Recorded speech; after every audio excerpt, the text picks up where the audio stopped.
কিন্তু স্ত্রী তার সঙ্গে চাকরের মতো ব্যবহার করতেন। যখন তিনি খাওয়ার জন্য বলতেন তখন স্ত্রী তির্যকভাবে বলতো, এত কাজ করো তারপরেও অভিযোগ করছো, নিজেই গিয়ে খেয়ে নাও না। যখন তিনি কষ্টা উপার্জিত টাকা ঘরে আনতেন স্ত্রী তার জোর করে কেড়ে নিত এবং বলতো, সব টাকা কোথায়, এক এক টাকার হিসাব দাও। যদি স্বামী নিজের জন্য সামান্য কিছু রেখে দিতেন তাহলে সে চেঁচিয়ে উঠত, এই টাকা আমার, তোমার নিজের উপার্জন রাখার কোনো অধিকার নেই। দুই ভাইয়ের মধ্যে বড় ভাই ছিল মায়ের অন্ধভক্ত। সে মায়ের সব কথা মানত আর বাড়ির প্রতিটি খবর গিয়ে মাকে জানাতো।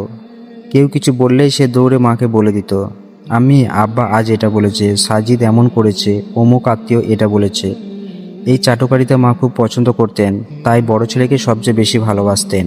তবে তার আরেকটা নেশা ছিল ক্রিকেট। তার জীবনে ক্রিকেটই সব, বাড়িতে টিভিতে ক্রিকেট, বাইরে বন্ধুদের সঙ্গে ক্রিকেট। এমনকি মা কোনো কাজ বললে বলতো, আগে ম্যাচটা শেষ করি তারপর করব।